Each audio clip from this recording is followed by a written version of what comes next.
After this creative pause,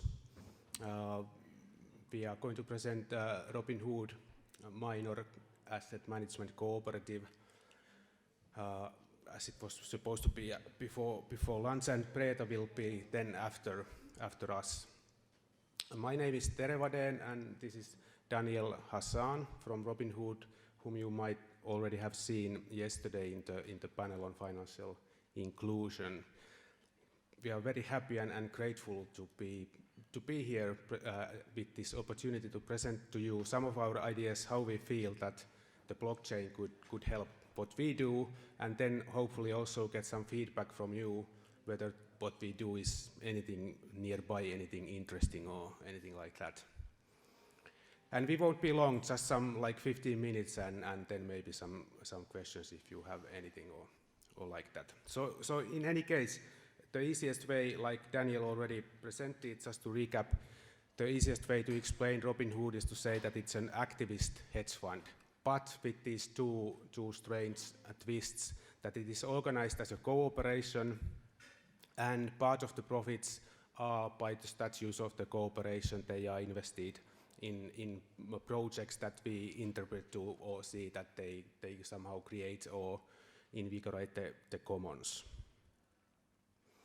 So the problem that we are trying to solve with this co-op is this, again, like Daniel was mentioning yesterday, that financialization of economy has meant that pretty much everybody is implicated in financial markets, whether they want it or not. Like we like to say that there are no financial virgins. Everybody's money is on the financial markets already in one way or another. But some people only have access to wage labor. So how we think about this operation that we are running now is democratization of finance, minor asset management for people who don't have the kind of capital that you usually need in order to join a hedge fund. And that's going nice. You can check out the website and join, and that's running smoothly. But we are not sort of satisfied. We are thinking about the next step. And the next step, we see the problem here in, again, changes in the mode of production. So Robinhood comes from a longer line of thinking about this change of production. There are artists and economists and philosophers like myself and developers and so on, thinking about how to react to this fact that this kind of commons-based or commons-oriented, however you want to term it, peer production or affective labor or social labor, however again you want to call it, what happens on Facebook and so on and so forth. The system doesn't really know how to reward that kind of work. It doesn't reward it. We do it for free, or that's a problem from the point of view of the people who do this peer production because they don't get rewarded, but it's also a problem for the companies and so on because they don't know what to pay their employers. One person could be doing coding for $1 million and another could be doing exactly the same thing for $0. So there is no like the system as it is doesn't know how to reward this kind of production. Or that is to say, the ways in which they have found to extract value typically find its way to the actual people who run the platforms. We're all familiar with if there's a free service, you are the product. We don't need to recover that ground. Yeah, precisely. So this is pretty much the area that Primavera was talking about yesterday. Systems for distributed collaborative organizations. But we are not interested in making tools for accounting and negotiating and auditing, which the blockchain could do for these kind of reputation-based in-groups. Groups where people already know each other and trust each other and maybe live close to each other or whatever, where there is this trust mechanism, and then maybe that could be made more efficient or more transparent through blockchain tools. But that's not what we are thinking about. And neither are we thinking about these tools as effective transaction mechanisms for hierarchical or pseudo-free market entities, which would be the other sort of case where you easily see that the blockchain could be used.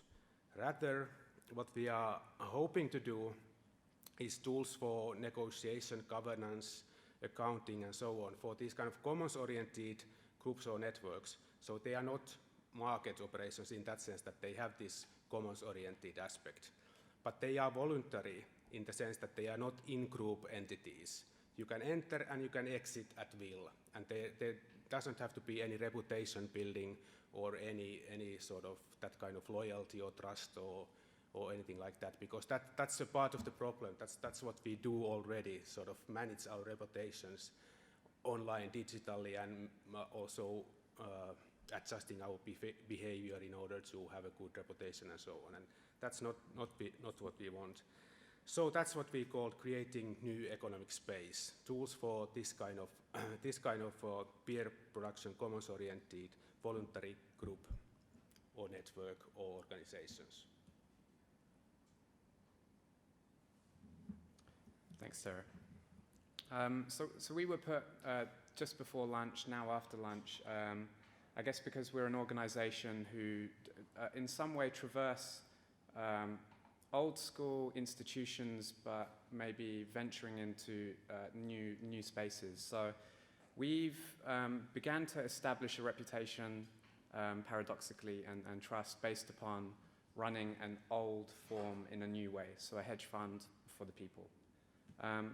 The direction that we're moving more towards is, in this chart, we've got a slight analysis of changing organizational forms and practices. So over on your left, we've got the old school 12th century banks, House of Medici, moving further into the 21st century through the 20th through organizations which you'll recognize. So essentially what we've got here is functions, sedentary, static organizations that as you move forward through time, disaggregate through to more of a spread of organizations offering similar services or parts of services in a more friendly way for either consumers or in some way a bit more frictionless. So that's the disaggregated section. With the advent of things like cryptocurrencies, and we're here at a blockchain event, we can start talking more about the distributed technologies and the capacities and possibilities that they open up. And it's really here that we see possibilities and spaces opening up for really questioning the very nature of why it is some forms of labor or capital allow the perpetuation of such wealth disparity, such that a lot of the wealth gets stuck with fewer people. I'm not going to use 99.1%. I try to avoid that, because if we're using that analogy, we're probably actually meaning the 0.01% versus the 99.99%, I think, when we're saying that type of thing. So this is really the space where we're exploring at the moment with tools that do more than just a digital cash. We're all familiar with the feeling and general conversations going around of a general feeling of the possibilities closing down.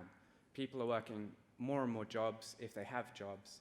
With increased automation, less jobs are available. And yet, massive amounts of wealth are being created. And this isn't, from our analysis, a passing trend. This is something that is more or less a destination that we're headed towards. So what are we going to do about that? Do we do more of the same with the thinking that got us into that problem in the first place, with nicer disaggregation of who's providing those services that re-establish those same patterns? Our analysis is that we need something that's going to flip this on its head slightly and open up new, what we call economic spaces, that allow people to engage economically in a way that is more fitting for a peer-to-peer distributed existence. So that's really where we're moving forward to. How we're going to use the blockchain for that, I won't go into specifically, because to be very frank, it's new space. It's untested ground. I think all of us are exploring that. But yeah, maybe you can think about this also as an answer to the question to Michael earlier about the Reef project. So this is how we cooperate with the Reef project. Not to imply that the Reef is a monster. The Reef is a beautiful thing, of course, but creating like these tailor-made. You could think about it like equity crowdfunding solutions for organizations and networks. I'll throw the open to the floor. I mean, Bruce was going to be here. I hear that he couldn't make it at the last moment, but it fits quite well with. We kind of look at some of his slides for an incomplete manifesto for the future in terms of what we might consider as inspiration for tools that we're creating, not just to recreate what we already know, but to open up opportunities for people that allow different things to happen. I used an analogy earlier where with the cooperative form, we've raised about 100,000 euros in a bit over a year that we're then distributing to common. This is tiny. You're a small hedge fund if you've got 500 million. We've got less than 1 million. So it's more an example that these things are possible. But projects are applying to us for funding who literally could not apply to a single other entity.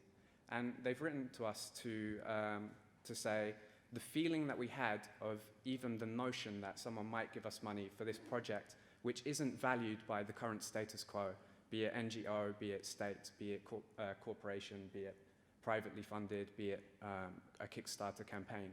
And that feeling of a new possibility is really what we want to build more of.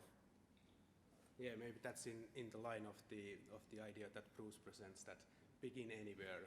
If the problem is as big as this kind of thinking about the reward systems for peer-to-peer economic, then of course that's going to be a huge and almost like an eternal problem. But you have to begin anywhere, begin somewhere, and these are the steps that we are trying to make. Any questions? We haven't given you much specific to go on. Sorry about that. It's a bit more laying out the problem space. Are you regulated by any entity? So we're regulated under Finnish law, under cooperative law. And are you soliciting investors in the fund outside of Finland or just in Finland? Anywhere.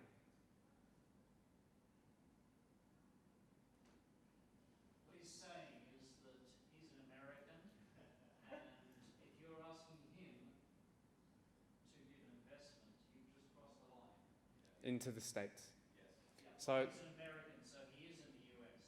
There's no easy ways around that. Americans are in the US and don't have money. yeah. It's a very particular passport. Close to the embassy, they can predict you. I mean, so although we do have an open membership policy, as far as I'm aware, our membership is mostly European-based. But you're not passported into any other European jurisdictions? Your registration? No, it's Not solely in Because Finland. I think what you're doing is great. Unfortunately, I get to be the guy pouring cold water on things sometimes. You'll have to forgive me.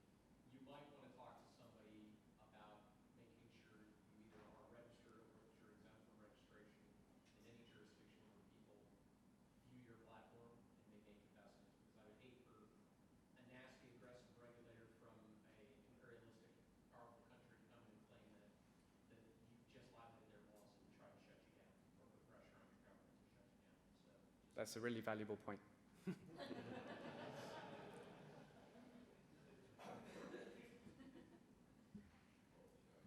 remember from yesterday's discussion, or at least when you went through some of the highlights, you had a profit model where there was a 10% tax that went towards Robin Hood projects, and you had a 50% arrangement in the event that you decided to cash out altogether. Would you just expand on that a little? So when you log onto the website and if you go to invest, there's a sliding scale sharing model. So based upon any profit, not loss, if you choose 50%, so share 50% of the profits that goes into the Robinhood Projects Fund, then you're not charged any tax on your down payment.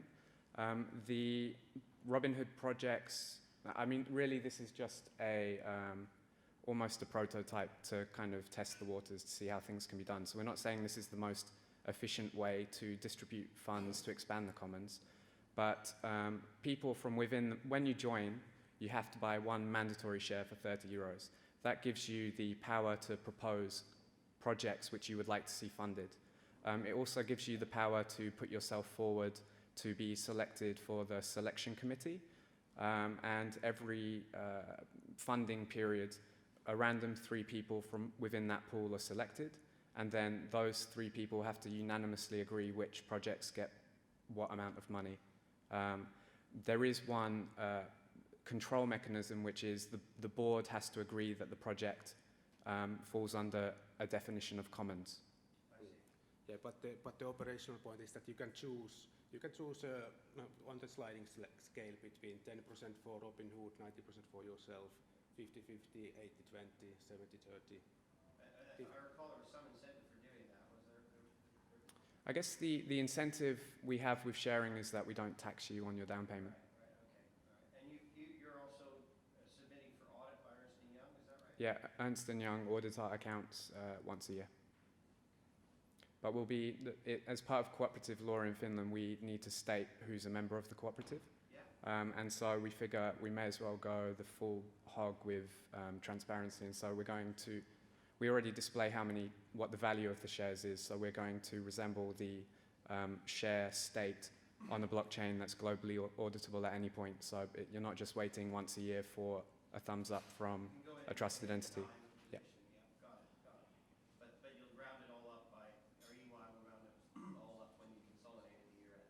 Yeah, so at any given point, it's just an estimation based on what's being told to us by our brokers in New York. Very good. Okay, thank you. Okay, we don't want to take up too much more time, so one more question from Ian. I didn't hear the part where you were saying you're actually in the market for a pro bono lawyer in the US to help you with that question. No, I'm sure you are. yeah, we've got lawyers in New York who are helping us through some of these questions which the artists and hackers and other people maybe are a bit willingly oblivious to. But the prospect of jail is a good kick up the ass. Okay, thanks.